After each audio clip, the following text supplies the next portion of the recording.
and welcome to this week's edition of the GUTSY podcast. We've got a brilliant show for you today. On the show, it's the first time we've had multiple guests, so we're quite excited. The production guys have been working hard this afternoon to make sure we're all set up lovely.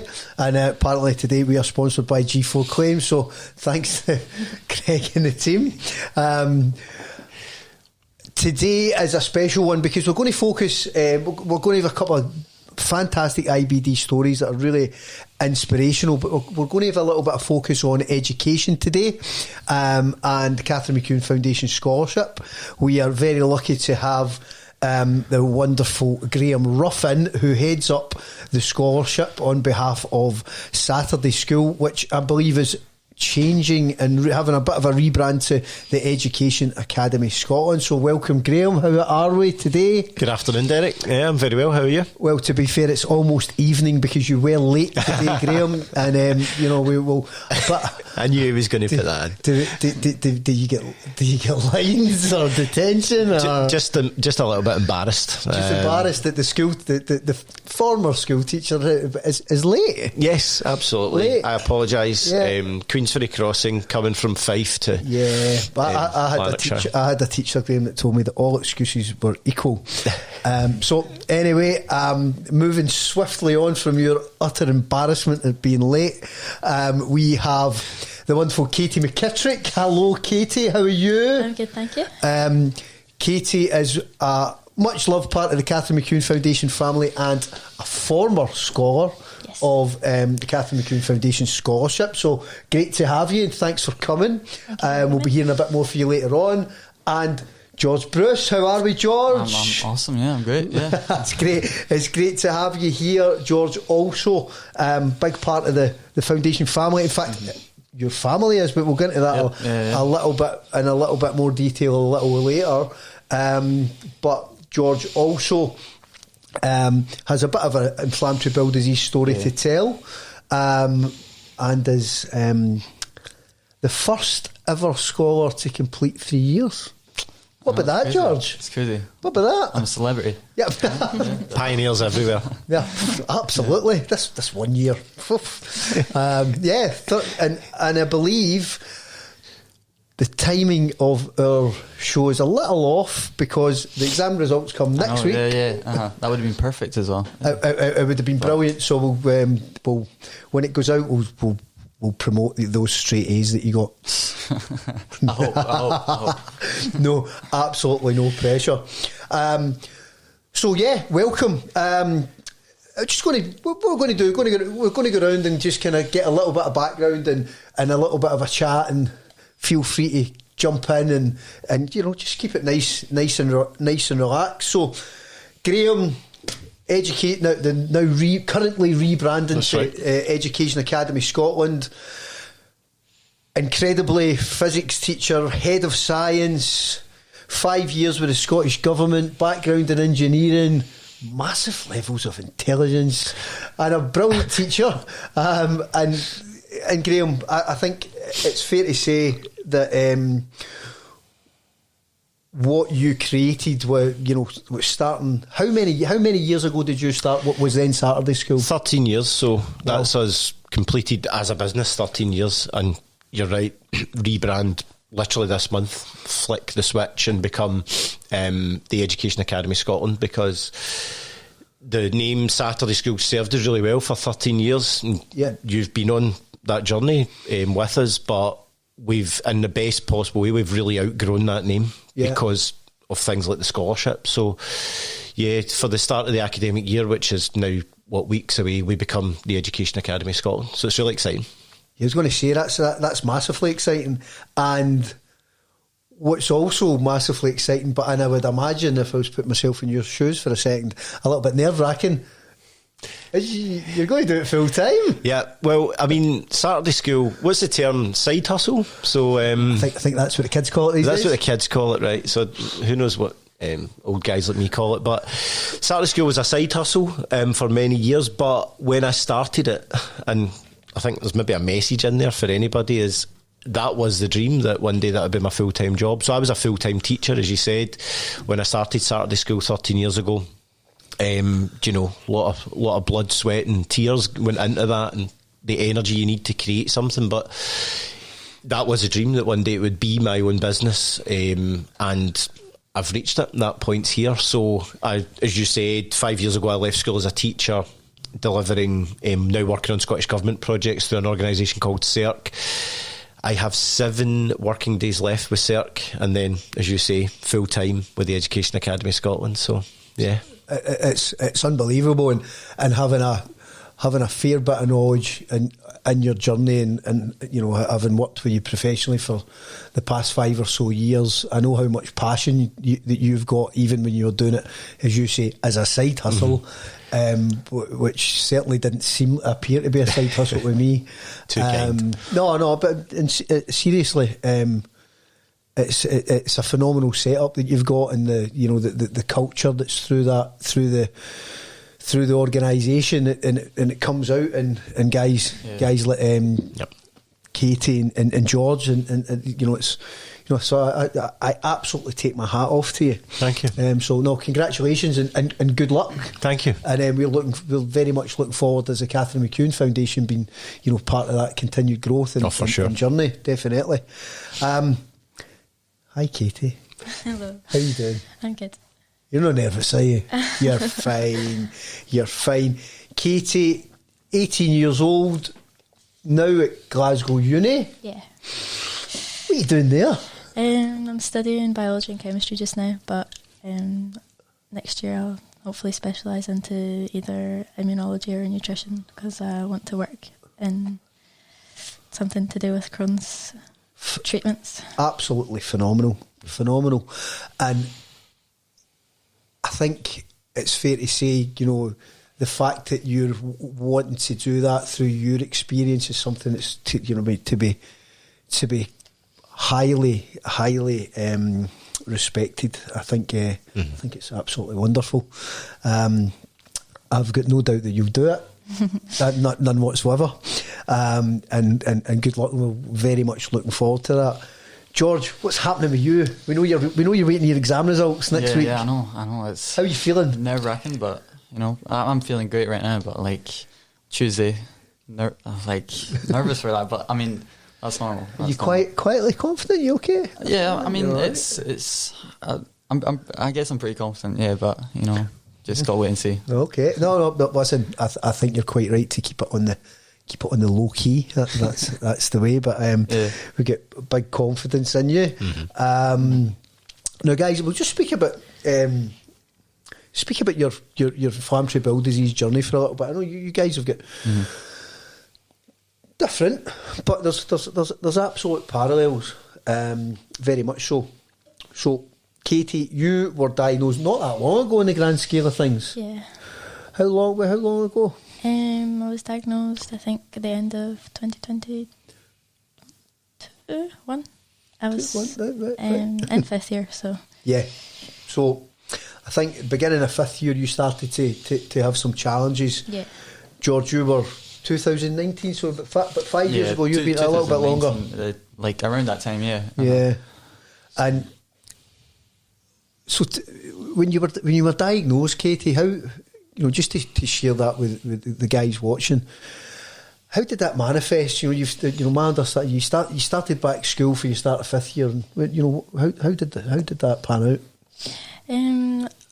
I think I was feeling not too bad going back, starting my 5th year, and then I'd got COVID, and so I was obviously off school for 2 weeks-ish. I was really unwell with that, and then I think more noticed my Crohn's then, because I just didn't get any better. Couldn't go back to school. And what kind of symptoms were you experiencing? I mean, for me, when you talk about COVID, there's so many different people who had a different experience with COVID. I know, like, from my personal experience, in our house, myself and my wife, we both got it at the same time, exact same time. But Julie had no symptoms. Well, none. It was only because, like, cause I was saying that I wasn't feeling too well, and she was like, "No, you've just had a heavy weekend, mate." Just like every weekend, then. Absolutely not. Some of us are more respectable than your good self, Mr. Rough. But to be fair, I did have a big weekend. We were at Transmit, and then we had the Comedy Cronies on as well. So we had yes, you're right. In this instance, it was a big weekend, and that's definitely where we both get COVID. But Julie never had a symptom.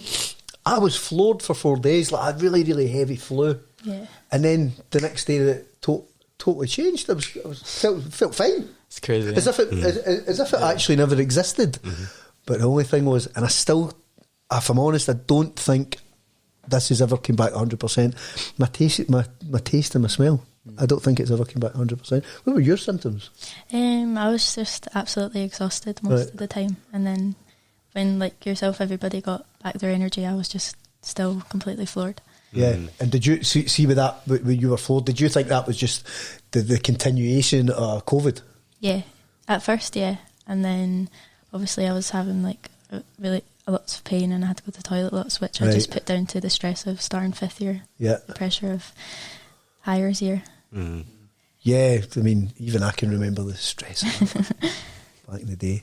Yeah. No, but it is a stressful. I mean, I don't think you can take away from the fact how stressful it is to go into that exam situation, and for anybody. And I mean, you've seen it a million and one times. Yep. The level of pressure, Graeme, is unbelievable. I think that's something. So, I mean, I'm only one teacher, but I think that's a really big point that teachers need to remember. Parents, carers, anybody that's basically not at school. If you had a time machine and took me back to 4th year, 5th, I don't think I'd be able to do it. And I've watched, you and I have done standard grades, so the advent of Curriculum for Excellence, National Fives, hires. People, and I'm not talking about you guys as scholars, with a pretty specific condition, illness, whatever we're going to call it. Any young person to get up and go to school every day in that massive environment, this big building with 1,000 other people in it, that in itself, trying to navigate through 7 or 8 or 6, however many National Fives, and all the pressure you're under, and then to go and do 5 hires and get to uni, college work, that is immense, that level of pressure that young people are under. And I don't know how well that is appreciated by people. I mean, very supportive families, great, brothers, sisters, mums, dads, carers, but I don't know how well society actually is going, do you know what? You bump into someone in the street, how are you getting on? I've just finished school, I've just sat my hires, my Nat 5s, how'd you go on? I did this. That is a massive, massive achievement for anybody, as well as someone that's actually living with a chronic illness as well. I think people need to remember just how hard it is to go to school. Absolutely. I mean, it is an incredible amount of pressure, but I think even just thinking about it, I think to a certain extent the system's a bit broken, like a lot of things. But it blows my mind that when you're going in and you get guidance, what do you want to be? I don't know. Who knows? Yeah. I think I've met one person in my life that knew what they wanted to be and actually is that now to this day. Yep. And it's like that pressure, and it's like, right, then you need to pick these subjects. Oh, I don't really know what I want to pick. Mm-hmm. And then, if you get these, I think the modern day, and I think it's changing a wee bit for just my personal perception is that, if you need X amount to get to that course in uni, you need to pick that, and it's like that in itself is a big pressure. Yep. I think it's maybe in my parents' day, it was maybe more apprenticeship. You get an apprentice, and I think there's a wee bit of a change in that. That people are viewing the academia slightly differently, and it's like no the pressure to get to. I think the other thing as well is we're expecting, as adults, educators, we're expecting young people to know exactly what's out there for them. And they don't know, and it's nobody's fault. But I was working with young people a couple of months ago, and this girl just made a statement to me. She said, the thing that's frustrating us the most as young people, it's a school in Glasgow, is we know that there are literally thousands of jobs out there for us, but we don't know what they are because nobody's telling us. So, what do you want to be? Oh, I want to be a marine biologist, I want to be a chemical engineer, I want to be a joiner. Right, what is that? We don't really know. We don't know. So we're expecting them to say, like you're saying, right, what do you want to do? Don't know. How are you going to get there? Well, I don't know. And it's just, that's even more pressure. You know, it's so huge. I don't know if the scholars would agree with that. You know, like how aware were you made of college, uni work, and all the millions? And I'm just thinking about STEM, the millions of STEM opportunities that are there for you. Like, was that shared with you? Is there a big book of opportunities? Do you know, or are you just meant to figure it all out yourself? I mean, they definitely. It's like they tried to, but it was like the times that they did and the way that they delivered it was like nobody listened, nobody, like, it would be the most, like, you'd go to it like an event or an assembly, there'd be like a couple people there, because it's not like it's not delivered in the right way. It's definitely delivered, but it's not like they don't make it appealing, or they don't, like, you know. Yeah, but do you know what? Do you know why it's not appealing?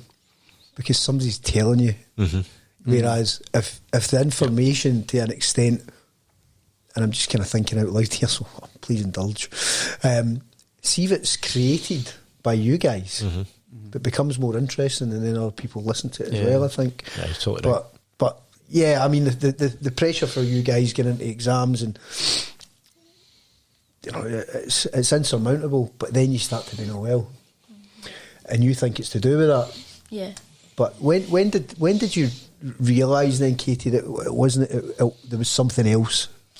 I started like a gradual return to school, so at like an hour a day for a week, and then that was just still too much. So my mum took me to the doctors, and I got referred to the gastroenterology, the children's hospital, and obviously found out I had Crohn's. So you've started school in the August. Yeah. COVID. You're pretty ill with that. Yeah. How long? When did you start to go back to school? If you can remember, a day a week. I think the end of September, or mid-September, about then. Yeah, and that was just too much. Yeah.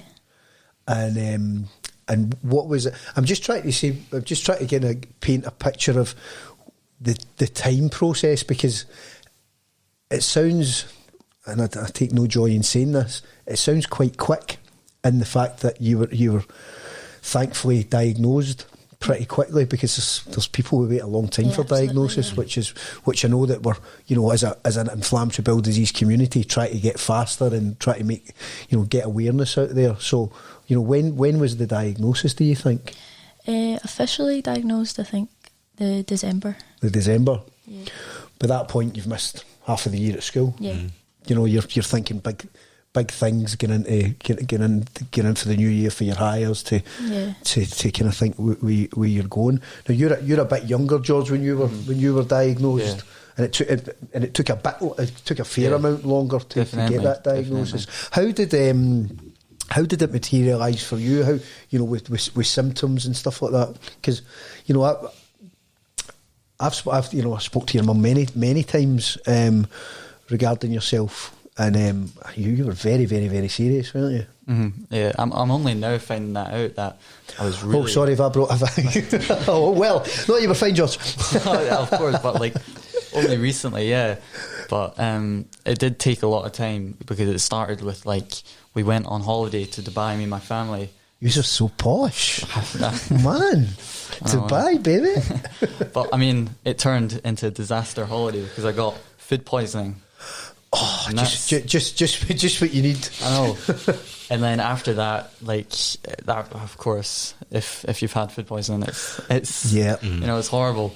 And then after that, it was just like back and forth to the doctor with loads of different gastro problems, and they'd say, no, it's this, or you've got a bug, or, you know, and whatnot. And it was just back and forth until one doctor just went, right, you know, you've been back and forth quite a lot, and it's kind of suspicious now. We're going to refer you to the kind of gastro team and stuff like that. And then that's when it started to kind of accelerate and start trying to, you know, search around for a diagnosis.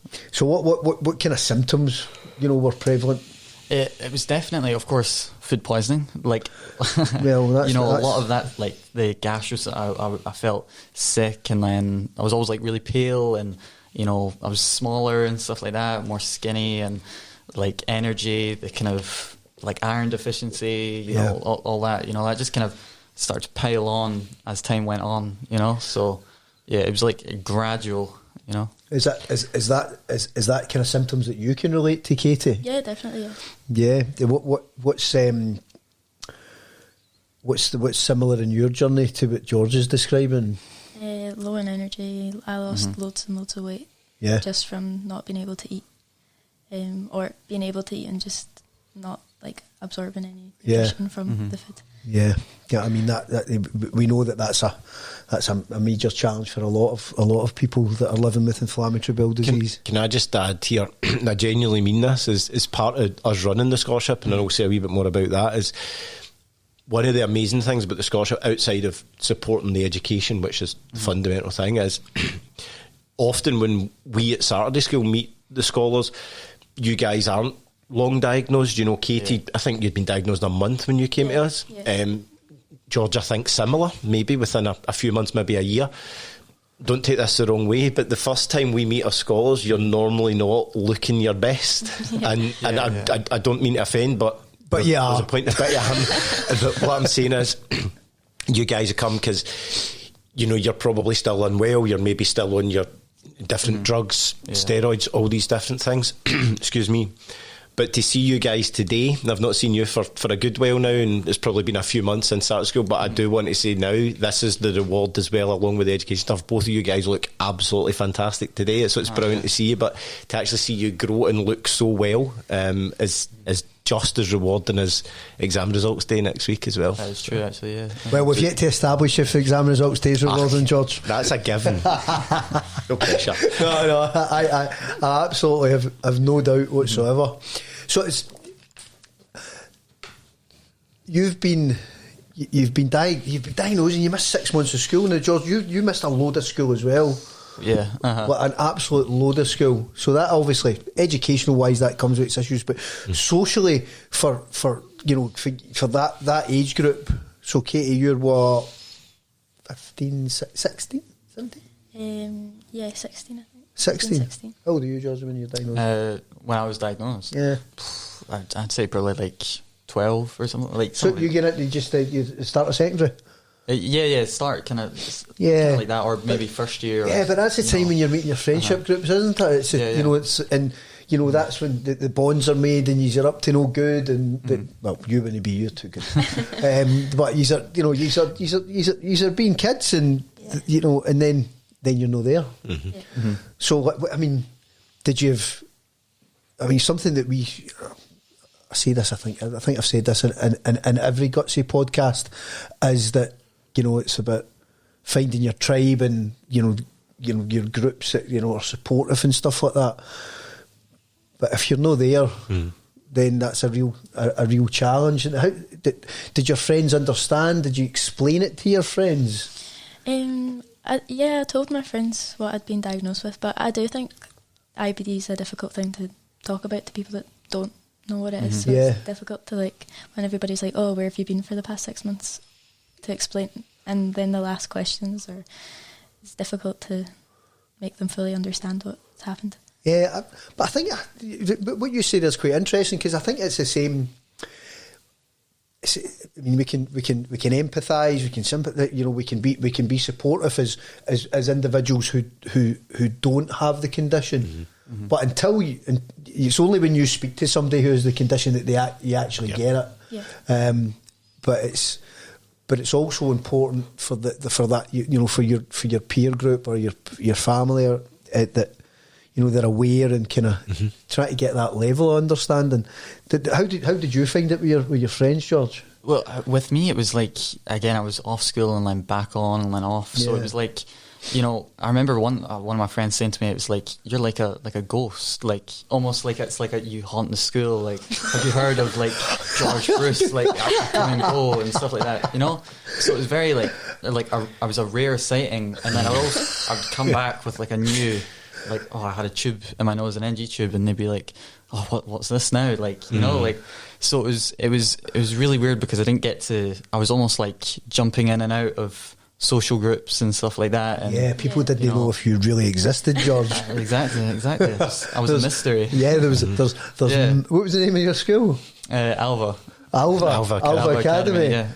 There's myths surrounding you at Alva Academy. Did he actually ever really come? Yeah. Did somebody make up? No, I seen him. one time in the corridor. that's what it was. It was like surreal. It was weird like that. You know, it was definitely crazy like that. Mm-hmm. And so your closer pals, were they quite supportive of you? Are they still your pals? Yeah, no, I would say definitely. Did you bin them for not being supportive enough? No, look, like, I mean, I would say going back to school again, it's like I didn't have loads of solid friends, because sometimes when I'd go back to school, like my friend in the year above, they'd left school. I didn't know, because I had no contact with them. So I'd be like, oh, where are they? Oh, they left school. And I'd be like, oh, damn it, like how do I get in contact? So I had to kind of make new friends, and they were really supportive and stuff like that. And were you quite open? Yeah, I was quite open, but again, nobody prepares you for like. And did your teachers know? How were your teachers? Yeah, I think there was stuff like kind of behind the scenes, like the nurses came in and gave training to the teachers and stuff like that. A lot of the support kind of staff they knew, and then of course I went back like one day a week or a half day, and then gradually, and guidance teachers they were there and stuff like that. So definitely, but I mean, for me it was just like I was just going a half day, so so yeah. Yeah, you were just being a myth in places. I was just like pushed in school, taked out, like. Yeah. And how, Katie? I mean, I think that sounds like the school were pretty positive and proactive, and the fact that that your IBD team went in and that's phenomenal and pretty rare. Yeah, 100%. How was your school with your teachers? I was really lucky to have a supportive year head who did most of the explaining to my teachers, so I didn't really have to do that myself, because obviously it's not something you really want to talk about when you're at school. No, because you have to deal with it all outside of school as well. Yeah. So no, that's brilliant. As a man in the education system for many years, I mean, these guys have had, out of a bad experience, the experience from what they're saying, get into the school and how to support the teachers and that mechanic and the education, the education on inflammatory bowel disease for the teachers. That sounds phenomenal. Yep. What's your experience with that, Graeme? I've never met a pupil support teacher in the schools that I've worked in that hasn't been brilliant. Teachers go into pastoral pupil support for that very reason. That's what's in them, and why they want to do that. But it is a fact, not all schools are created equally, and there's different resources, and Katie and George both had brilliant experiences. I remember as a teacher, the first time I heard about Crohn's disease was similar to you, George, with a pupil, and he vanished. He just vanished, and he was in my class. And 5 or 6 months later... Were you teaching at Alba? No, I wasn't actually, no. I would have remembered them. I'm good with pupils. I'm rubbish with adults, but I'm good with pupils. And he just vanished, and people were asking where he was, and it came back, and through, the senior management team, pupil support, I won't name his name, but he's been diagnosed with Crohn's disease. My first question was, what's that? Yeah. What is that? Yeah. And I'm a science teacher, I'm a faculty head, I've got a duty of care to all the young people. Of course. How do I prepare for this boy coming back into my class to support his needs? And, where's the pamphlet? Where's the guidebook? And we didn't have that. And I worked in a brilliant school, at the time.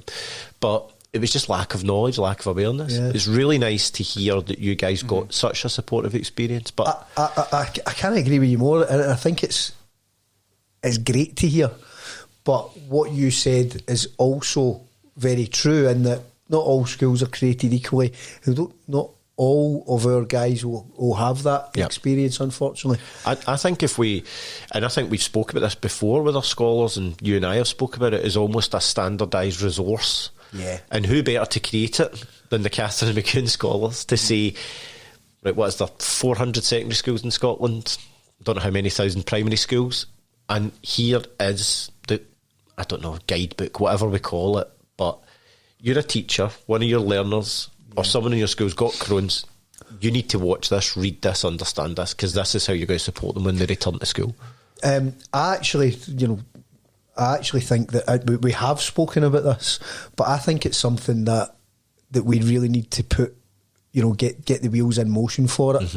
And get a plan of action for doing that, but make it a resource that is built by guys like Katie, guys like George, and you know that they create it, because at the end of the day, those guys is that youth voice is much more powerful than us, much more powerful than me as an individual, the charity, yourself even. But actually, that youth voice and that patient, the patient voice that goes with that, I mean, much more powerful than your parents. You know, in reality, and that's the truth. That's something that we need to do. So. It's fair to say we're committing to that. Definitely. I mean, that's something that I definitely think we've got the capacity to do. Yeah. Do you know, we're joking about me going full time. That's all the opportunities there, and to add to that as well, how often it happens every day. You're talking to someone and you go, you don't know what you're talking about, and you know it happens to me every day. Generally directed at me. Exactly, same with me. But who better to actually produce and create that resource to say, right, look, I was in this position. Here's what was done for me, or you know, in other cases we hear with other, you know, we've had 49 scholars through the programme, and you and I know that they've said the school haven't supported me, they haven't really understood how to help me, and also to reward, if we do this, which I absolutely want us to do, that you know, there's ways we can attach actual awards to this, you know, qualifications to say, right, you've produced this resource, here's a, you know, through other stuff that I've done, we can say, well, there's a level 7 award for your work here as well. So actually acknowledge it formally, you know. No, I think if I'm honest, that totally excites me. I think it's a wonderful idea. We've got our 2 project managers sitting right here, you know. Unpaid. That was a joke, just so we're clear that was a joke. No, in all seriousness, that sounds absolutely fantastic, and we absolutely should explore that. Yeah. Now, George, coming back to yourself, I think, you know, as the years have gone on, you're sitting here, as you mentioned earlier, you're becoming a little bit more aware that how serious the situation you were in. The meds weren't working, and it was the old surgery. So tell us a little bit about that. I mean, like you said, the meds weren't working and stuff like that, and it was, you know, started with this one, and then you think, oh, it's going to be gone. I'm going to be back. Going to be, you know, best I've ever been. When that wouldn't work, and then you go into another thing, which, I mean, that didn't work, you know. And then eventually they were like, we only have a handful of cases like you and stuff like that. You know, we're going to have to put you into the hospital. We don't actually 100% know how it's going to be. And like, I was in hospital for, I think, 2 months on what they would call parental nutrition, which was like, you basically got your nutrition through like infusions and stuff. And that was crazy for 2 months. And then that would prepare me for surgery. And they were like, we're just going to see how it is. And then like when we cut you open or whatever, we're going to see how it is and go from there. Because they didn't know from all the scans. It was, you know, and like all the different tests, they didn't actually know what was going on. And eventually surgery was the best thing, I would say, that like ever, you know, happened, I would say. Which it was nerve-wracking at the time. And you think, this has got to be the worst thing. But looking back, it was probably the best thing, you know. Yeah, because they're not really understanding what's happening inside you, and they need to get that look. So what did they do? What did they do? You know what they seen when they were in there, and you know what their action was?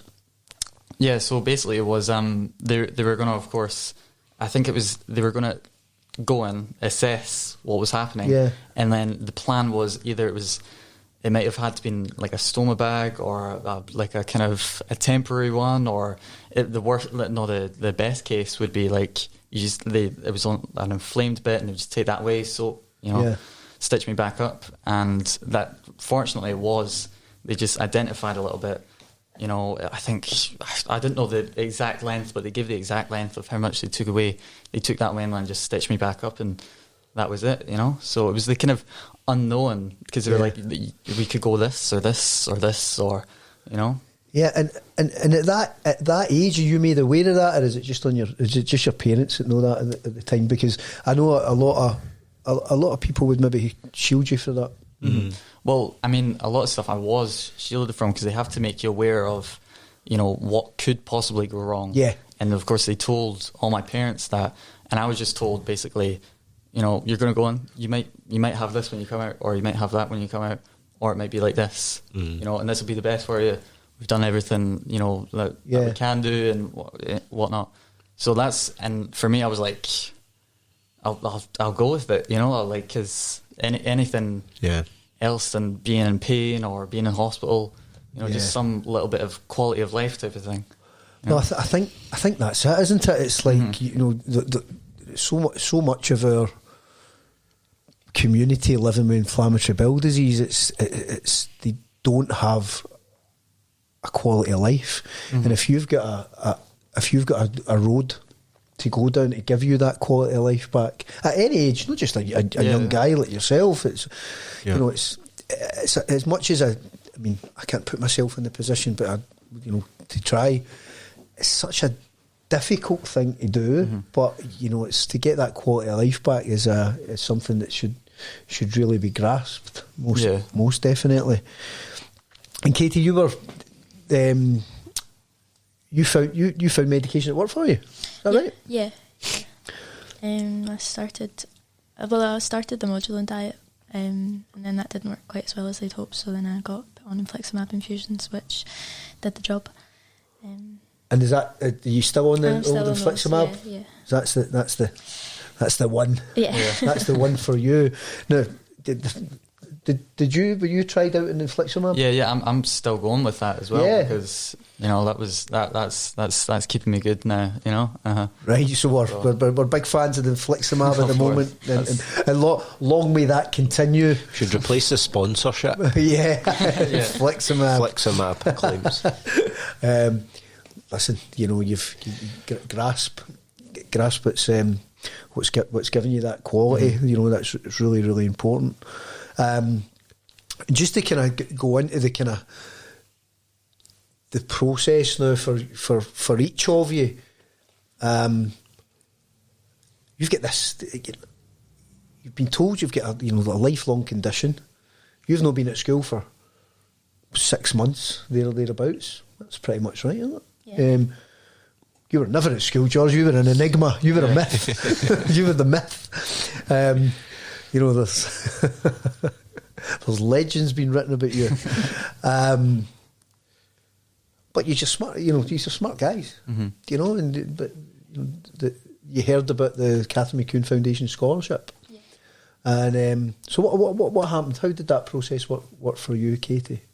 I was at a doctor's appointment with my consultant, and obviously speaking about like how I was coping with school and related to my illness, and I'd said that as much I've missed loads of school, I would like to sit my hires this year and move on with like my friend group, and you know, go to uni at the same time as everybody else.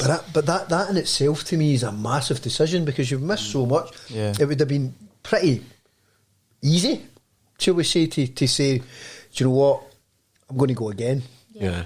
And also, in a lot of cases, going against the advice of the school or even your parents to say, you know, maybe that's January now, maybe you should think about, but for you to stick to your guns, that's highly impressive. So with the school suggesting? Well, my mum begged me to stay off and get better and do it the next year.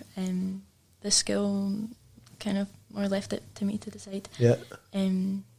But then my doctor told me about the scholarship, and I was like, maybe I will be able to set my hires this year.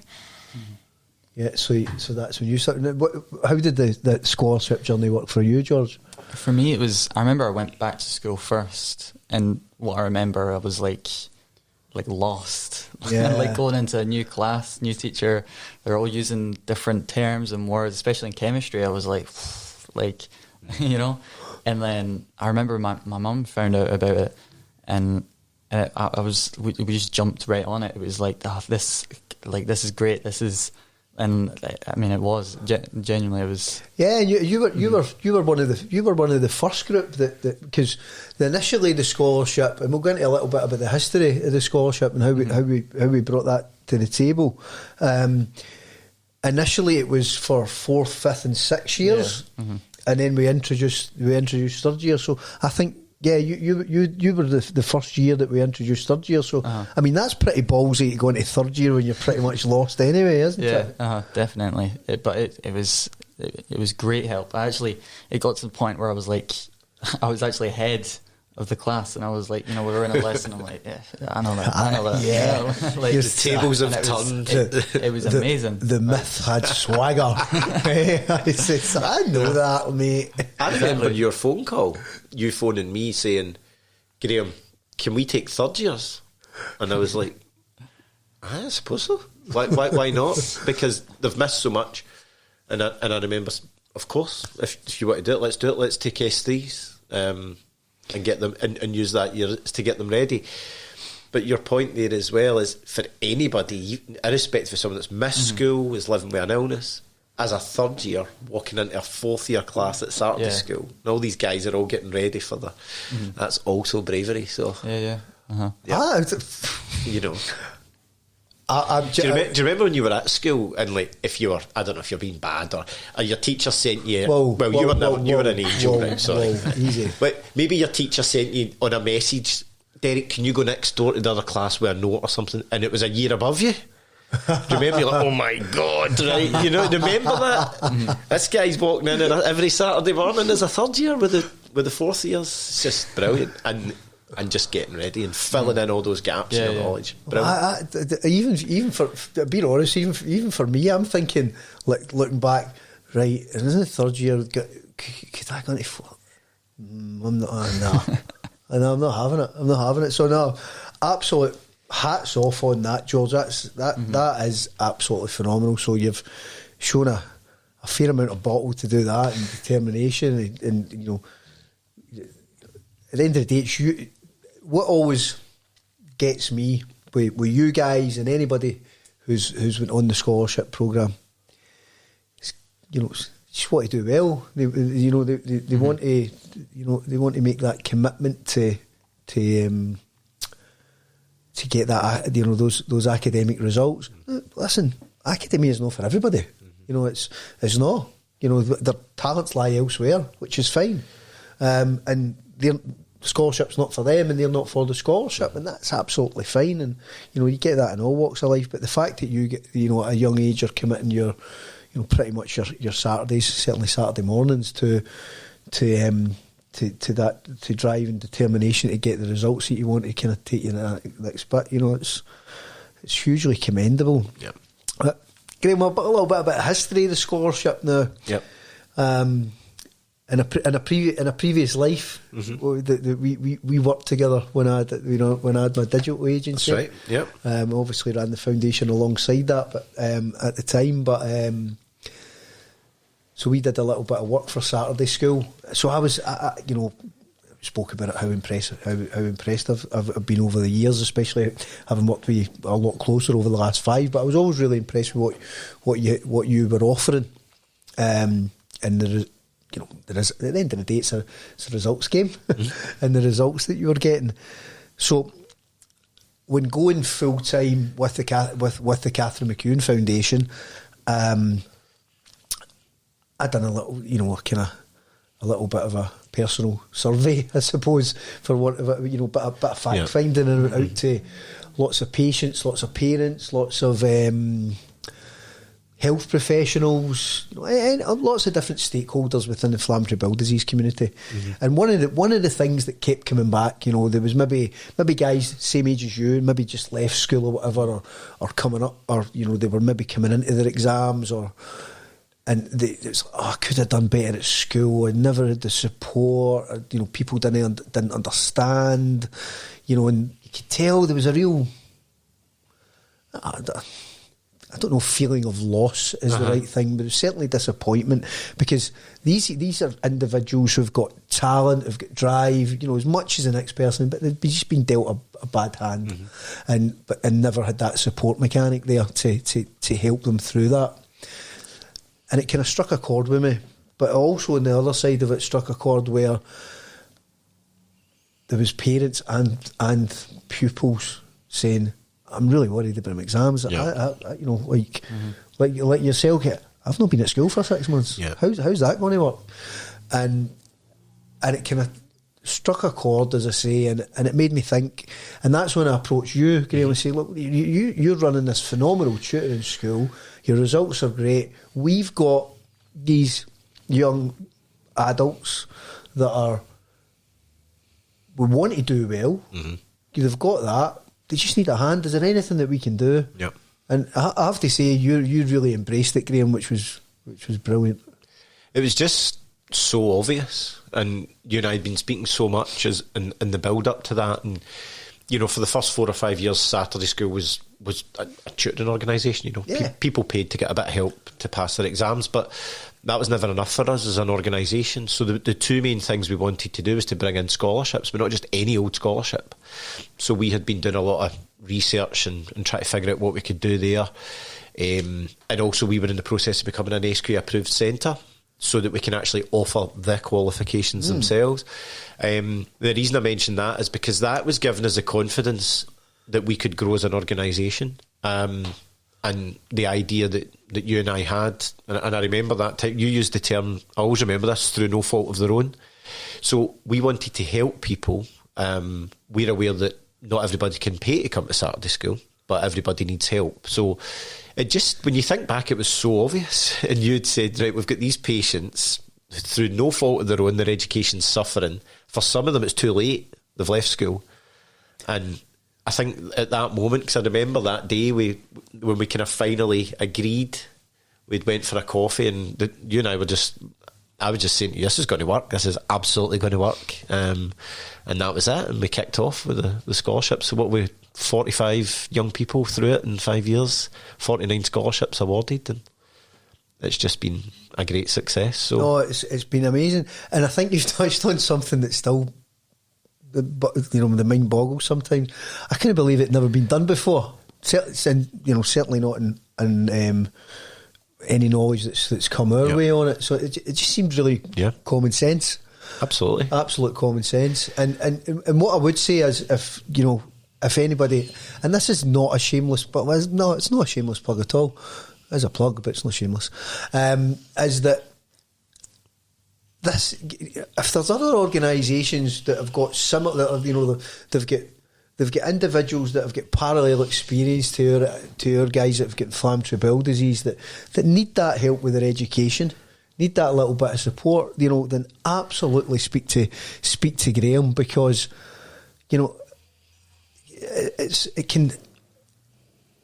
it can really give a platform for people for the rest of their lives. Yep.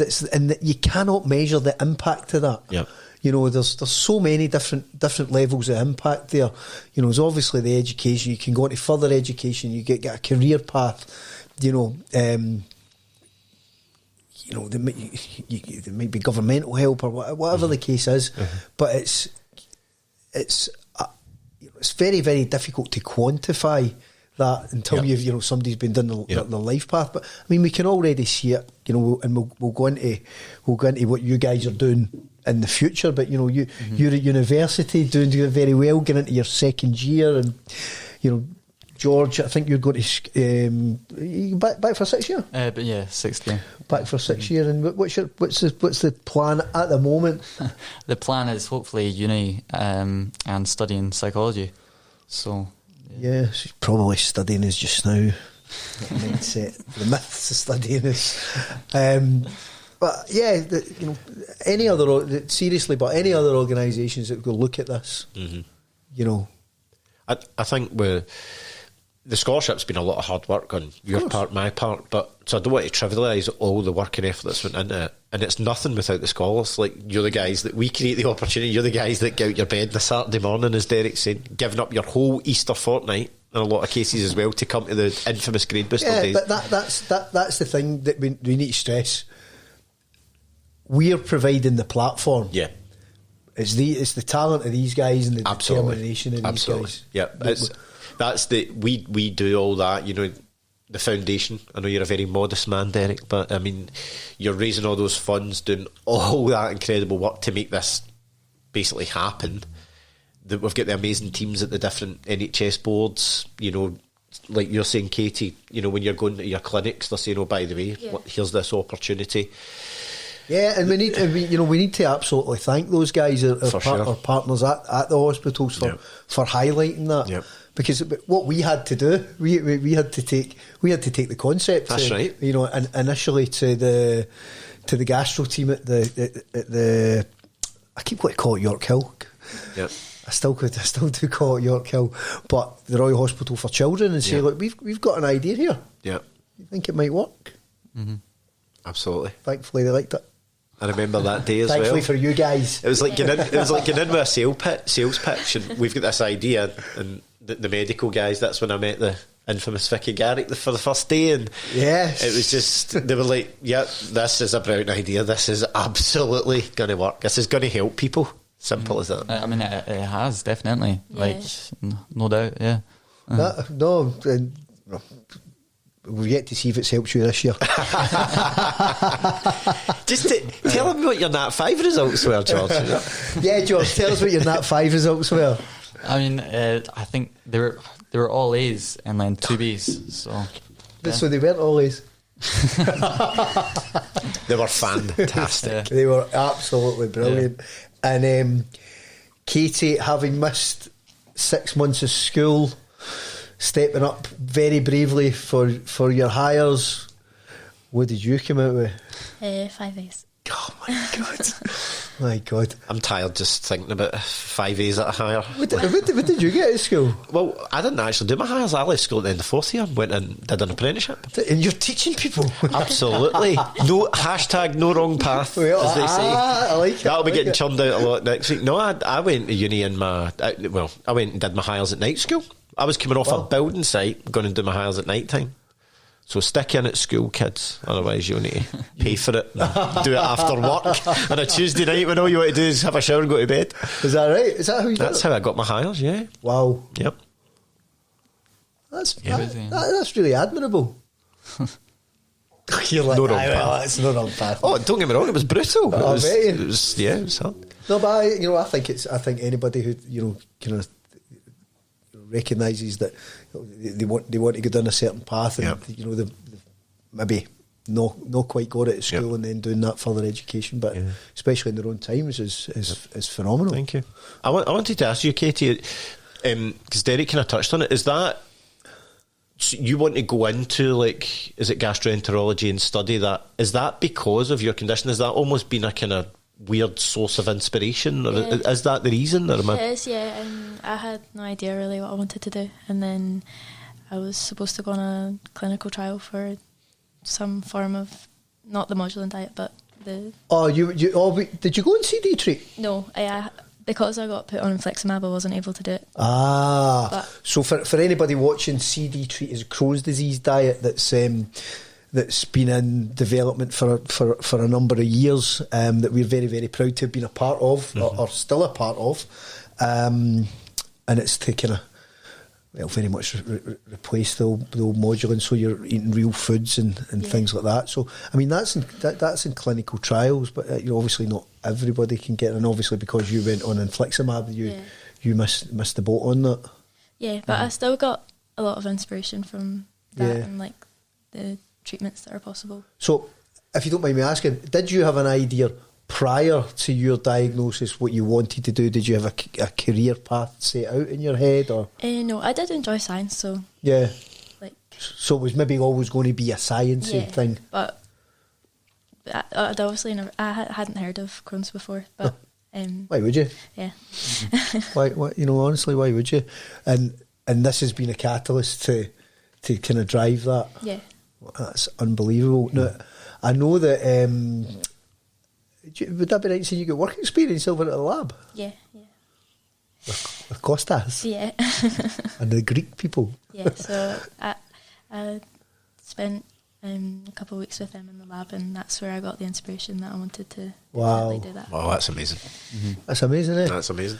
But do you know what a team they've got there? We're really proud to work with them for many, many years now, and it feels nice that you kind of went part of that scholarship journey and went in and met the guys that have headed up so much of the research that the Catherine McEwan Foundation has been involved in. It's a bit emotional. No, it's absolutely fantastic. So you've got a wee bit of parallel there as well, George. Am I right in saying? Definitely, yeah. So what's you're talking about going down that psychological route. So, but would I be right in saying you want to do it because of your experience as well? No, 100%. That definitely propelled that, because that whole time, off school, on school, being unwell, like the full mental and then psychological part of it is a massive part to deal with as well. And at first I was like, I was going to do medicine, and then like looking back and I was like, wait, like the psychological part is massive as well.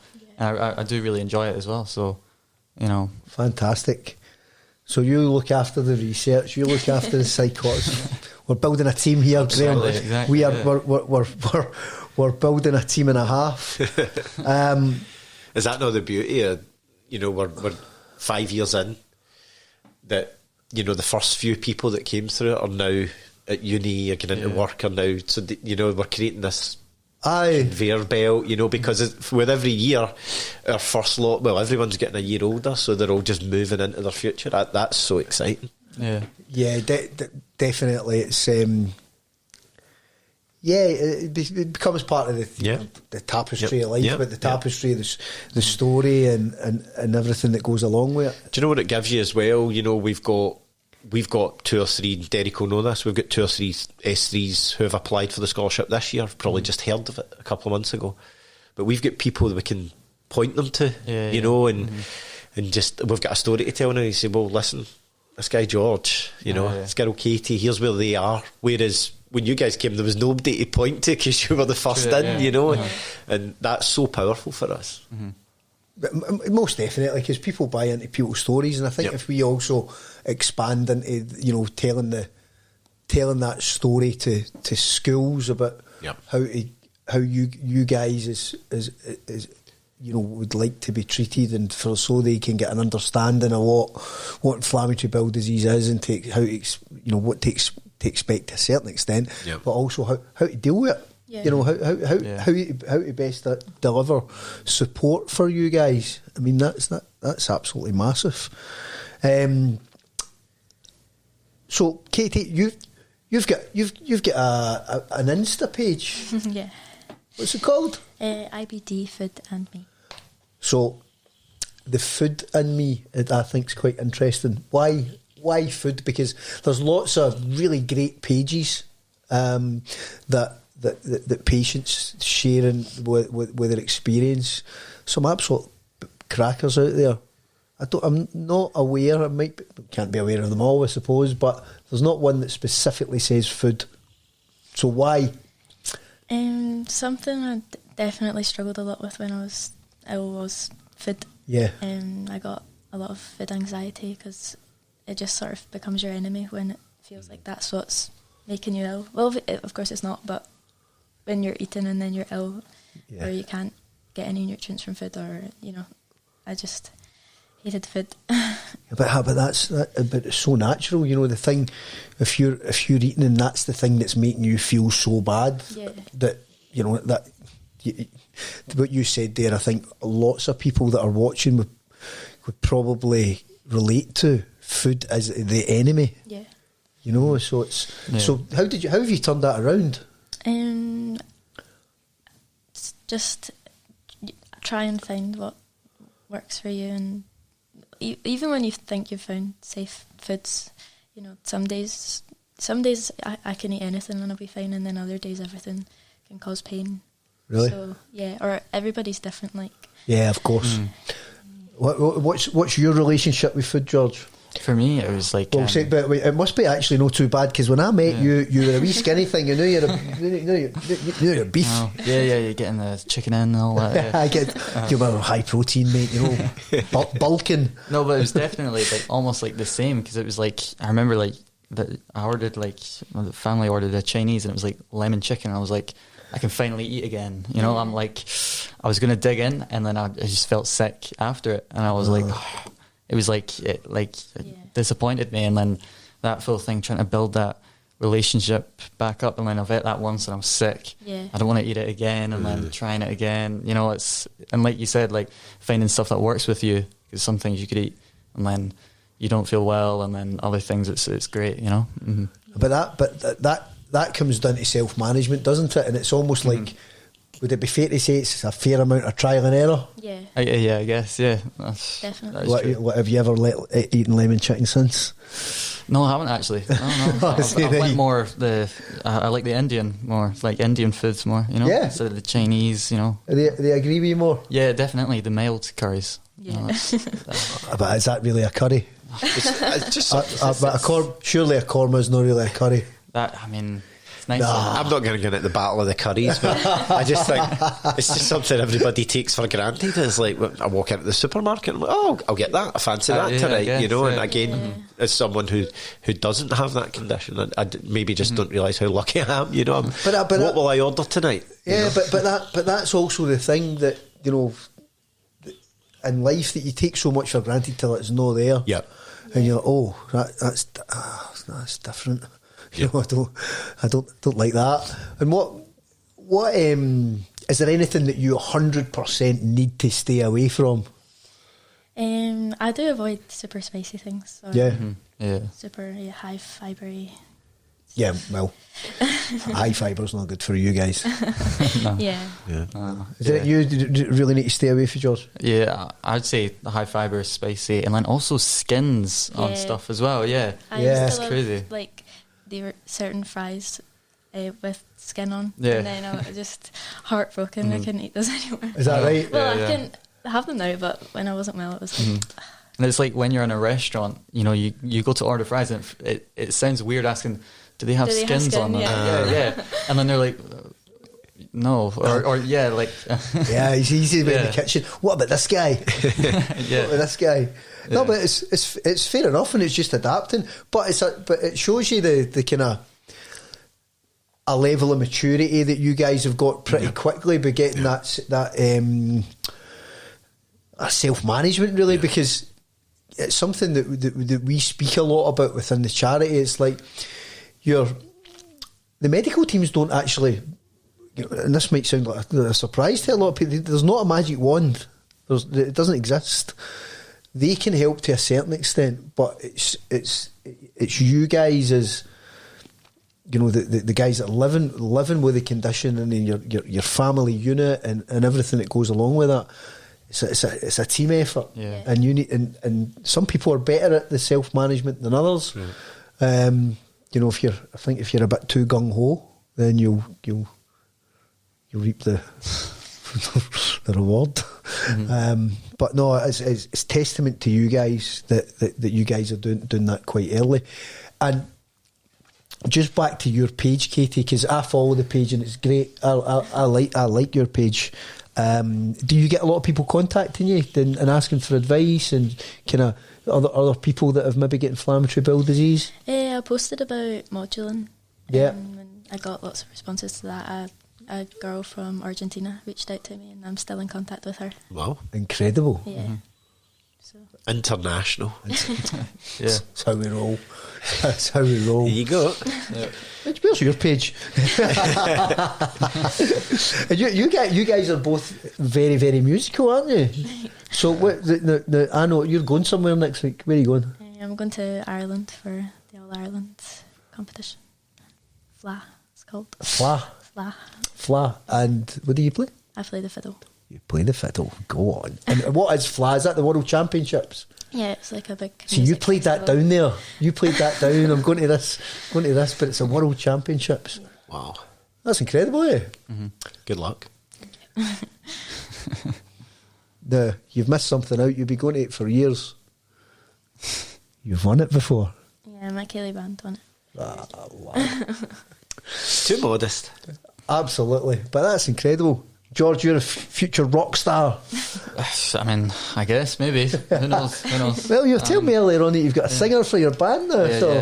Just got the news coming in. I thought Graeme was a bit too old. I'm actually thinking there is a musical pattern with their scholars. Maybe it's just a pure coincidence. I'm going right back to Joe Curry, our first ever scholar. Joe Curry is a phenomenal musician. Yeah. He was the first ever scholar. Yeah, it's crazy. He's got his band, and I'm sure there's been more along the way. Aye, definitely. Kieran Murphy, who played at the ball. Yes. What's Joe Curry's? What's Joe Curry's band called? It's something to do with the Sopranos. That's going to annoy me. I actually saw him at the Red Hot Ball, and he looks like a rock star now. He does, doesn't he? He totally does. But he's super talented. Yeah. He's super talented. His mum and his mum or dad, they're a lovely family, and they shared a video.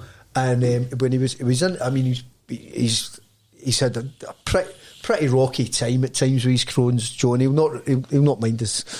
Sorry, Joe, we're speaking about you to the world. I'm sure you won't mind, but he's said it on videos himself. He has said it on videos. We're not saying it, but he had his guitar on the bed, and he was playing for the nurses and the other patients, and he was busking. He went outside and he was busking at the door.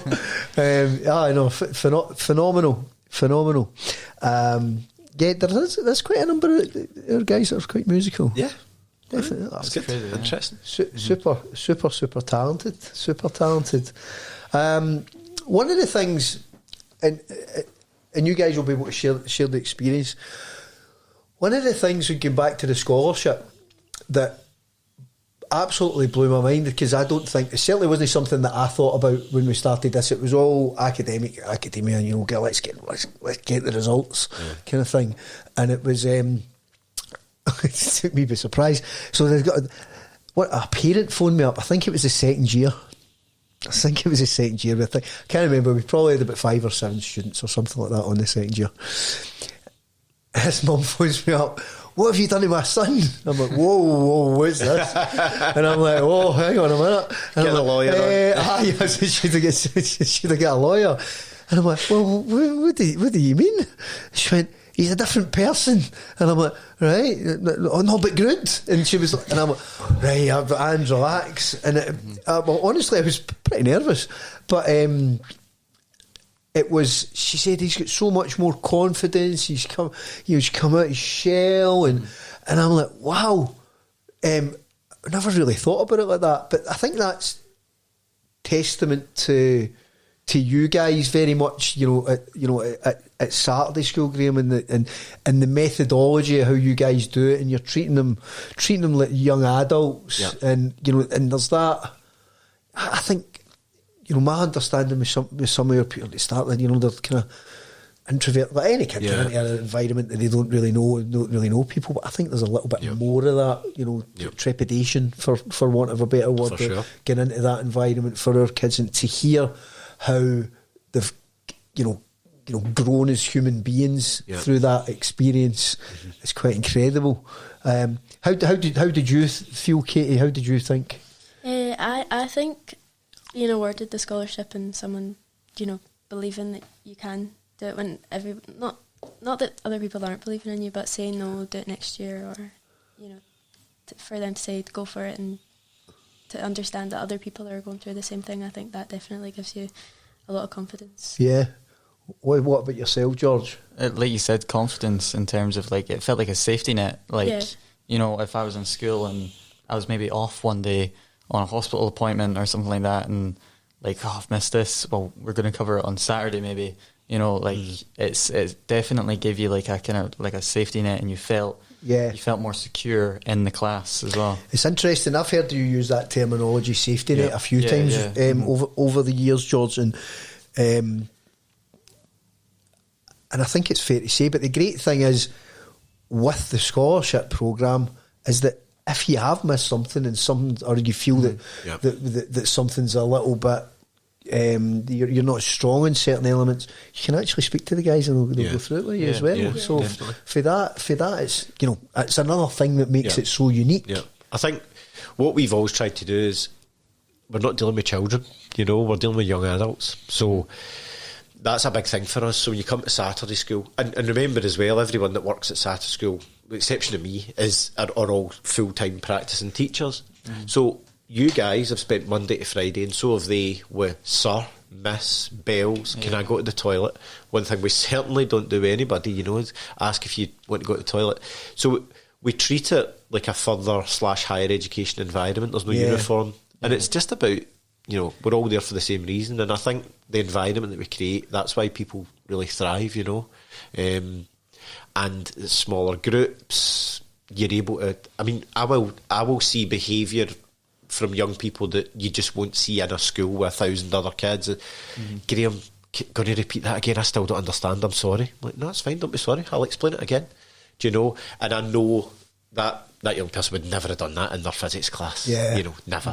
So yeah, it's about the environment that we try to create and where they can come and feel safe and they'll flourish as well. And also as well, you know, if you take people out of their friendship groups and away from that kind of peer pressure, I think Saturday school allows young people to almost reinvent themselves a wee bit. Yeah, you know, and that's helpful. Yeah, and you made the comparison with higher education. That happens when you go through, I'm saying as if I went to higher education. One day. One year. There's an HNC. There's an HNC. There's a degree in you somewhere. Honestly, I'm sure. Yeah. Aye, a degree or something, right enough. Very, very hard on yourself, Derek. A highly intelligent man. Yeah. Depends what eyes you're looking through, what lens you're looking through. No, I think what I'm trying to say is, like, when a lot of people kind of reinvent themselves when they go to higher education, and there's almost that kind of freedom there. And I think you get that to a certain extent with the scholarship. I think, for sure. That's powerful. Well done. Thank you. well done to them. We just teach maths and English and stuff. You know, that's the easy bit. You put good teachers in front of young people. That's we get the easy bit. You know. So what are we doing next, Graeme? You know, what's you know, I think it's, you know, we've got big plans to expand the scholarship programme. Indeed. You know, tell us a wee bit more about. Obviously, I know, but tell other people. Well, so what Katie and George Will have done is the weekly lessons. The scholarship always started in January, so, you know, Santa's been, it's New Year, it's showtime, all systems go at Saturday school. So that's going to continue. The weekly lessons, you know, the kind of January, February, March programme. Then the infamous grade booster days across Easter to get everyone ready for their exams. We've expanded into third year, as George's story shows and demonstrates.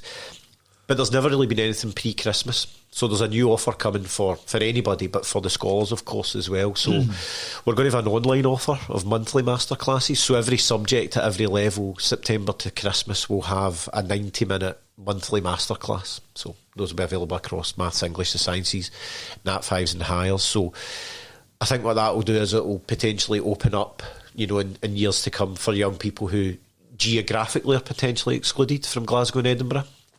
So, you know, I'm pretty sure there's people in Orkney, Dumfries and Galloway who are living with Crohn's that just could not make it to our delivery site. So that's a really exciting offer. We've got new qualifications available as well. You know, we've always spoken about, does it need to be young people who are at school? Could it actually be young people or adults who don't have a qualification, so they can gain that? And then I think something that you and I have had our eyes on for a long time is primary as well. So that's another thing we want to bring online as well, supporting primary age learners. Yeah, I think, you know, what a lot of feedback that we get from parents and indeed the young people that we work with as an organisation is that there's sometimes quite significant gaps in the learning because they've missed X amount of time at primary school or you know, and it's, I mean, there's one in particular jumps out at me who's actually been through the scholarship, and a really smart cookie, really smart, but said to me, well, I don't know about this stuff, and it was kind of what within the education programme you'd regard as basic. She said, absolutely. I don't know about that.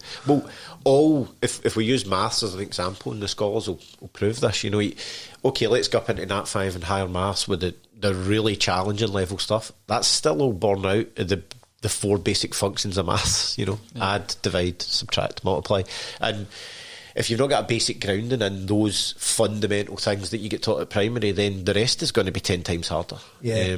And you're totally right.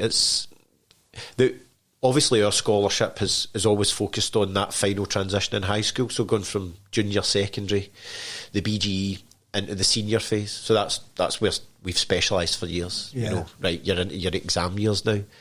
But there's a massive transition in education for young people that we haven't really spoken about. It's gone from primary to secondary. Yeah. It's huge. P7 into S1. We all remember that, and what that's like. So that's, like I was saying, we've got eyes on that, and we're going to be piloting an activity hopefully early 2025 called STEM Saturdays. So the idea will be in that kind of February, March period where primary age learners, upper primary, P4, 5, 6, 7, they'll come along every Saturday. They'll do a theme, but built into that will be building their numeracy, specifically their numeracy, but also their general STEM skills, and most importantly at that stage their confidence. So there'll be a different theme every week. Week 1 will be space, week 2 will be the body, week 3 will be electricity.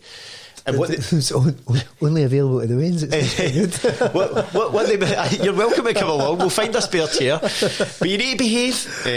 But what they'll really, they might not even notice, is they're actually going to be building things like fractions, percentages, proportion, graphs, tables, and then hopefully, if that's successful, that'll be rolled out. Brilliant. And of course, we'll recruit primary scholars as well. And who knows, we might be looking for mentors and buddies and all that. And I think would you be thinking of anybody in particular? Well, there's a couple spring to mind. Yeah. But that is another great thing. I mean, who better to be mentors and ambassadors for the scholarship than the very people that have kind of been the original trailblazers? Absolutely. So bright future ahead. No, without a shadow of a doubt. And it's exciting. It's exciting to see it grow, because it was an idea, it was a pilot, and I think what have we got, 25 this year. 25 this year. Applications are open now at Catherine McEwan Foundation.com for next year, and we'll be introducing those online sessions very, very soon. Or by the time this goes out, they might actually be live. Absolutely. Which is brilliant. What's happening with you then, Katie? So you're going into your second year at uni? Yes, yeah. Excited? Yeah. George, you're, as we mentioned before, 6th year? Yeah, 6th year, but you might be a rock star before then with this band kicking off. Yeah, it's just got a... Do you have a name for the band, George? It's went through some debates, we were going to go with Carg, because that's all the first letters of the names in the band. So, see what you did there. But some brainstorms in the group, we're going through it, Right, well, when you're famous, well, don't forget your friends. Don't forget your friends. No, guys, we always at the end of the podcast do a kind of quick fire. So we're going to ask you the quick fire questions. You can cut in and... George, 3 top tips for living with IBD. Got to be probably routine is a big one, because especially if you're in a flare, or even if you're not and you're in remission, like doing stuff like waking up at a certain time, or like just having a set routine to control the stuff that you can control, and you're still in control of a lot of other things, but maybe not your body reacting in a certain way or something like that. And another one would probably be choice as well. It's like you have choices to eat, maybe the fries with the skins on them, or like a high fibre thing, but you just being aware of maybe it won't react well, but it's going to be really tasty, so that's what you got. That's what you got to weigh up. And then another one is probably just don't be hard on yourself as well. It's like, it's okay if you forget your medication one day, or maybe you don't eat as much and you feel more lethargic and you're like, oh, I fell behind or whatever, but it's you can always pick that back up. So yeah. Great tips there. Katie? Yes. I think definitely reach out and ask for help. Brilliant. Especially scholarship example. Like that's a good. Yeah. And like, or things to do with exams, like extra time, or they're in place for a reason. So make the most of the help you're offered. Yeah, 100%. Mm-hmm. I think that's important. I think that one of the kind of defining themes that come through our conversations when we're at the GUTSY podcast is speak. Yes, speak. Yeah. The more that you talk, the more you kind of educate and ask questions and share, then the better it's going to be for you who's living with the condition. And predominantly at the moment dealing with the young teenagers, Graeme. Yep. Even for our students, what would you advise our students that are maybe potentially thinking about the scholarship, or indeed just in general when that kind of age getting into exams, as a seasoned professional in the education system, what advice would you give? It's the same principle. It's whether it's when you're conditioned or whether it's just school. Communicate, ask for help. Like, we're terrible at that. We're terrible at saying, Mum, sir, I need a bit of help. I don't get this. I'm struggling. I'm not coping right now. We're so bad at that. But Ian, in all walks of life, you just pile pressure. I know. I'm struggling, and it's my fault. I'm thick. It's not. Yeah. But we're really, you said it, really hard on ourselves. God, I'm rubbish at this, and all my pals are so bright. Well, that's not the case. Like, everybody's struggling. So just communicate and seek help with your teachers, parents, carers, whoever it is, sibling groups. We've created, within the scholarship as well. There's that. I think it was Katie Riley, one of the scholars, had said that she said it's the first time I met other young people with Crohn's. So use that support group. Tribe. Did you use the word tribe? Tribe. It's like you're not alone. And I think it's important that as an organisation, our foundation, we see you, and we're there to help. And admittedly, we're just scratching the surface of the support, but that's going to grow. And we want to hear. The more we, as an organisation, actually hear from our people that are living with the condition, that family unit. What are your challenges? Yeah. Because we want to understand that so that we can put a mechanic in to help. Because we understood that there was an education challenge. So we're filling it. And it's great that we can. We're in Glasgow, we're in Edinburgh now as well. We just finished the first year there, and it's great that they're both growing. We can fulfil our geographical need and things like that as well because of the online that's coming in. That's brilliant, but we need to find out more. How can we help? So what I would definitely say to anybody that's watching, just drop us a note. It's fine. We're there to listen, and what if we can do something, we'll do it. Most asked questions about your IBD, George. What do people ask you? It's probably got to be like, is it contagious? Like, if you telling people like I've got Crohn's disease, they're like, well, don't touch me. That goes back to lack of awareness, doesn't it? Is that ignorant? Is it naive? Is it stupid? Do you know? It's like, why do people not know that? Do you know? Why are you being asked that? Yeah, it's crazy. Yeah. Is it contagious? Have you ever told them yes? And then gave them a big hug. Yeah, come here, you. For their stupidity. Exactly.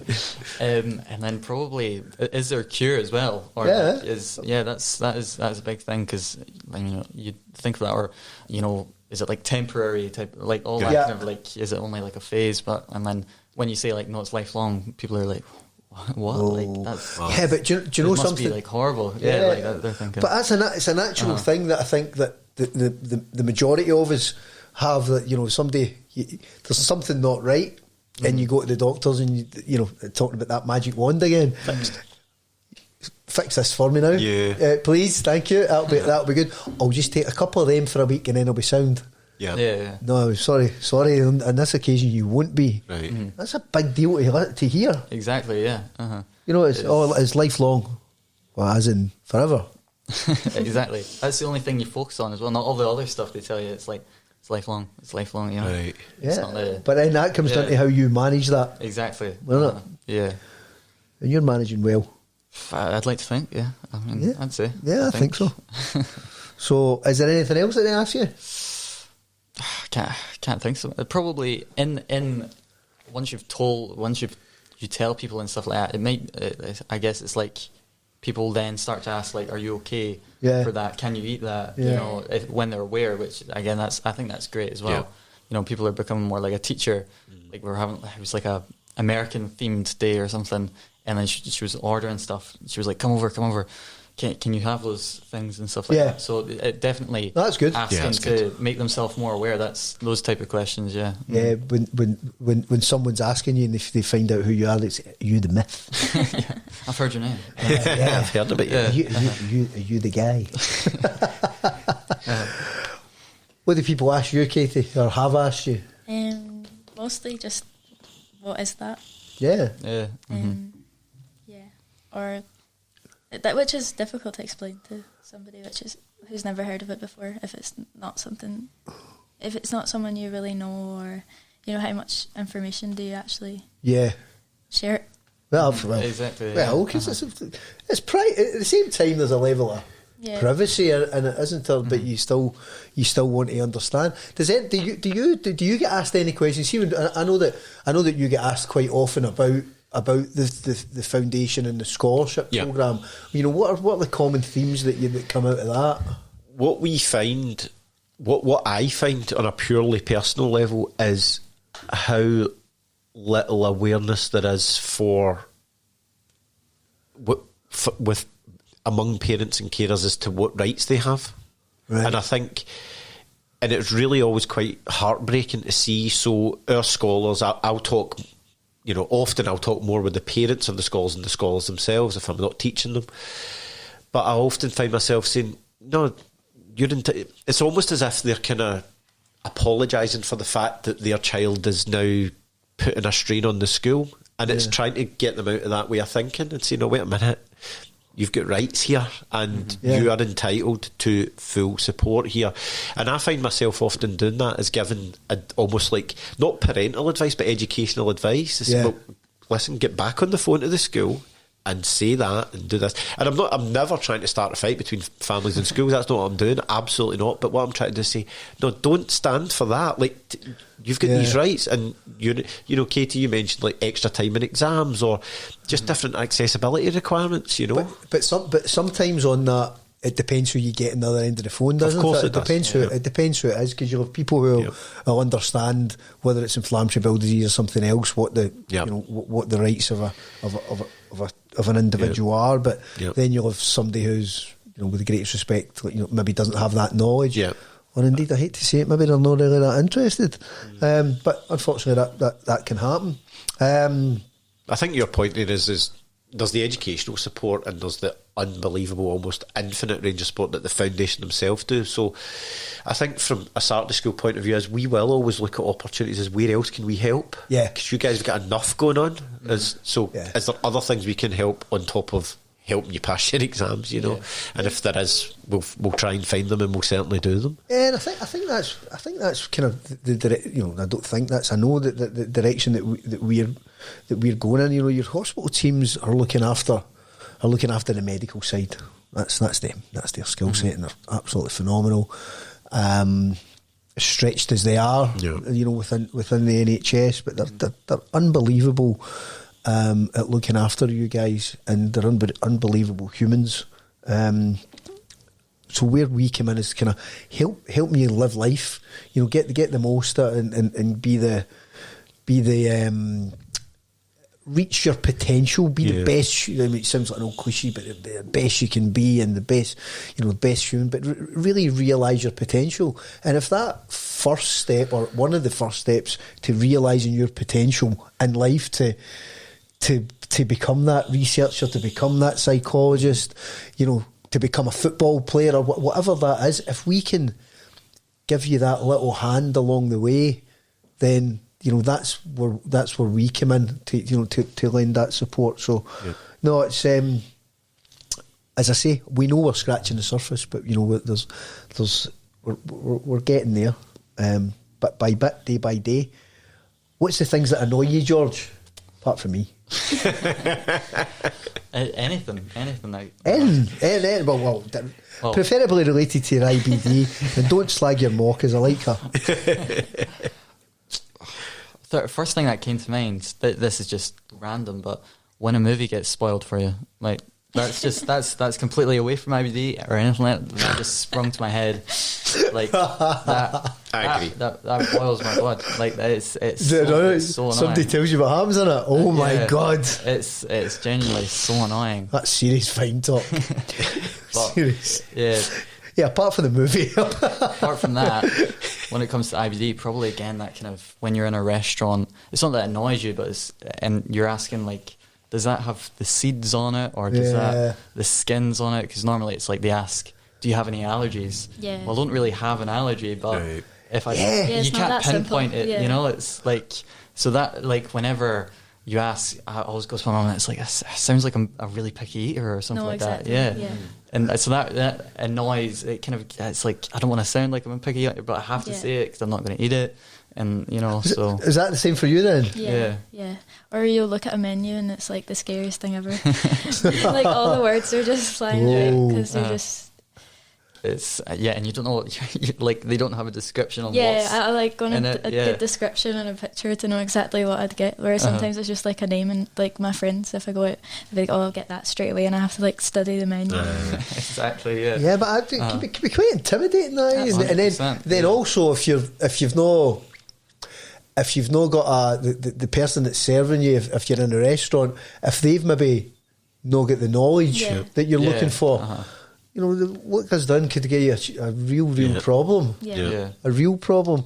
I think you're right to be annoyed about that. 100%. Yeah, definitely.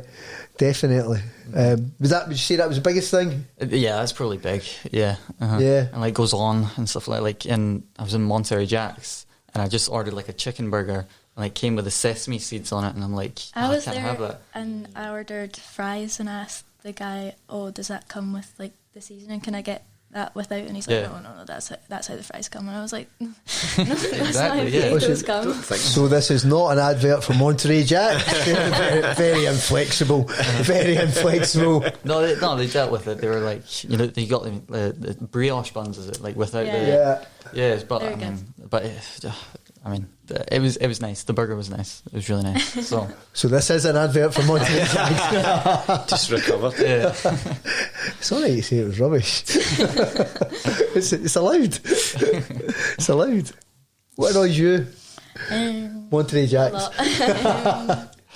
Something I was talking about in the car on the way here was like health influencers saying like, oh, like something recently, Eddie Abu, I think his name is. Oh. And he's like, oh, that's something you're putting in your gut. Saying that Crohn's and colitis aren't real, and it's what you eat that causes the problem. Wow. That was nuts. He's like, go on the carnivore diet and it'll all be good. And I'm guessing this guy doesn't have Crohn's, you know. So again, a classic case of someone that doesn't know what they're talking about. Yeah. Yeah, but see that therein lies. I mean, I've said it for many times that you know, social media is fantastic for certain things, but it's absolutely awful for others. And the influencer culture. Where's your knowledge to influence anybody, mate? You know, and that's really dangerous, especially health. Yeah. You know, a guy giving health advice like that. Yeah. No, exactly. It's also, you know, to an extent that it's that kind of blame, like, you know, so that's going to then make someone feel like it's their fault they've developed it or done it to themselves. It's just so dangerous, so damaging, you know. Or so many people follow him, like loads and loads of people I know, and I'm like, oh, I hope they don't believe that. Yeah. So when they meet a person with Crohn's or colitis, they'll be like, well, actually, just eat more meat. It's not real. Yeah. If only it was so simple. Exactly. But the influencer culture all round is a real challenge. I mean, I actually don't trust the internet now half the time, because if you're like, would not advocate looking up Google for anything health related whatsoever. No, just that don't. was another one of my top tips, is just don't overwhelm yourself with information. Yeah. Uh-huh. You should, 100%. but when you go on the internet now, the guys at the top of the search have just generally, they've either paid to be there, they've got the best search engine optimization, and the guys that are giving you the reviews are paid to review it. So you don't actually know what's good, bad or indifferent. So you just need to suck it and see, I suppose. I think that's a really good point from you, Katie, is that we all do this, Dr. Google diagnosis. You're always, oh my God, you wouldn't sleep that night. Yeah. Oh, my wife's terrible for it, honestly. Oh my God. But it's scary because you can, anything you put in. Worst case scenario. I don't know anybody. I've got that. I don't know anybody that's put their symptoms in that's come out. By the way, you'll be fine. You're okay. It's just a couple of days. Just 999. Get yourself a bit of paracetamol in you and you'll be grand. It's like, no, I'm dying. So no, it's no health influencers. Mm-hmm. There's some really, really bad ones. Yeah, really bad. But it's pretty dangerous. Yeah. Yep.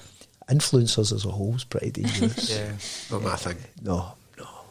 You could be an education influencer. I'd like to positively influence in other ways, certainly not dancing about on the internet. You've got stripes, mate. You've got stripes. Hopes for the future. Your Katie. A cure. Yes. Aim for the stars. Absolutely. I think more awareness and less sort of stigma and embarrassment about it. Yeah. Well, can't copy. I mean, that as well, but for me, probably, again, awareness, all that stuff, and just no stigma, and like basically what you said. Just be more of a kind of safe environment for it, and definitely. And just I mean, on the future, and we're obviously talking extensively about the scholarship today as well. Is it? I mean, through your experience with the scholarship, and you guys are honest anyway, but I mean, was there any downside to it? Is there stuff that you could say, well, maybe if you did that would be better? Is there anything that you guys would like to see in the future? I mean, myself and Graeme and the greater team have kind of spoken about our advancements. But I mean, is there anything that you would say that would be? I think from my position, having been through it, you could have done a bit better, or that would be a nice thing for the future. Possibly meeting the other people on the scholarship before. Like I did get to meet the other people, but it was like when we got our exam results, so it was obviously all over. But maybe to meet them before. I think that's great. That's a great idea. That's it. That build that community at the start. I think, and we spoke about that before. Is almost like a kind of, for the scholarship, a kind of pre-scholarship launch before Christmas. I think that's a fabulous idea. We've got a bit more resource to be able to do that as well now. So I think that's fabulous. I think I'll make a note of that, Kate. I'll be taking that idea. Write that in your diary. Yeah. No, like you said, so if you meet people beforehand, you're going in to someone with that classroom and stuff like that, and you're like a group of people going into like you've got someone to sit next to, or like even like ask them this. Oh, I didn't hear that. You can always put your hand up, but so it's like another bit of support next to you. Someone that like understands what you're going through. Exactly. Mm-hmm. Do you know the funny thing is on that, and we haven't done that, and granted, so I think that's fantastic. Yeah. So the guys, sometimes, and I think the only way to do it properly, Graeme, would be to actually have an evening or something like that where they get together, because sometimes it's quite hard because they're doing different classes and things like that. Yeah. But sometimes they just gravitate towards each other. I know. Which is really weird.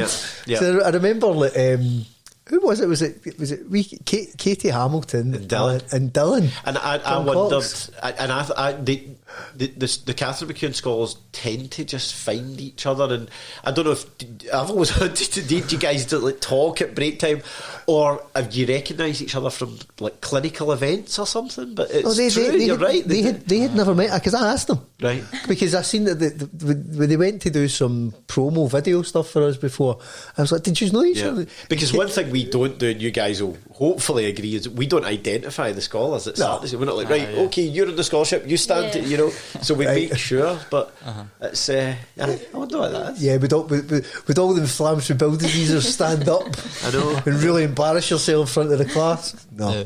But I think it's a great idea. Yeah. To get Definitely having that idea. everybody together, so that's kind of, that's really parents as well. Do you know? I think parents sharing stories together as well as young people. But I mean, we've been doing family days for a long time. And, of course, And we've, by the time this came out, we've probably had another couple. A primary school one and an all ages one for paediatric, and we've got an adult one planned for the new year. So we're not leaving the adults out. So. Yeah, no, definitely. I just mean like with the scholarship, but what I'm getting to see whether it's parents or whether it's patients, see when shared experience get together, there's a magic that happens that you just. You can't. It's really difficult to quantify, but it's amazing to see because these conditions are so isolating, and that's isolating. We spoke about the full family getting IBD, and we've spoken about it loads of times, but everybody feels as if they're on their own journey. A lot of the time, a lot of people won't know somebody else that's got Crohn's or colitis. That's reality. Unfortunately, the instances are through the roof, but so they will. But so they feel as if they're alone, and then when they get together, and they go. Oh, Katie, that's exactly my experience, George. Oh, really? You couldn't get a drug that. Oh man, that shared experience, man, and getting them together, and parents all of a sudden having somebody to bounce something off because the parents are petrified. Their life, their wee son or daughter is going through this really harrowing time, and I mean, most of the time the kids are just getting on with it because they don't know any different. But the parents are like, "Oh man, what's happening here?" And they so need the support, but getting them together and being like, bouncing that stuff off is. No, I think we'll definitely do that. What are you grateful for? Definitely the Catherine McEwan Scholarship. That was the right answer. Well done. Ding. You can come back. No, but and seriously, I mean, you've been dealt a tough hand, but I'm a big believer in a silver lining. Yeah.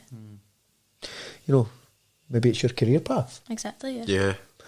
And I think it's really commendable for both of you guys. And you know what? It's something that, again, we spoke earlier on about the musical thread that's comes through a lot of the young guys that we deal with.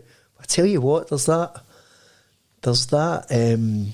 want to help other people. Yep.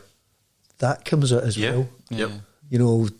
Through so many of them, and to actually commit, at a young age, a career path to doing that. I mean, it's so commendable, and it's such a lovely thing to do. But in all seriousness, it's fantastic. So fair play. What are you grateful for, George? I've got to say, just top my family in general. Just my full family, because during that journey, again, like you said, finding your tribe and stuff like that.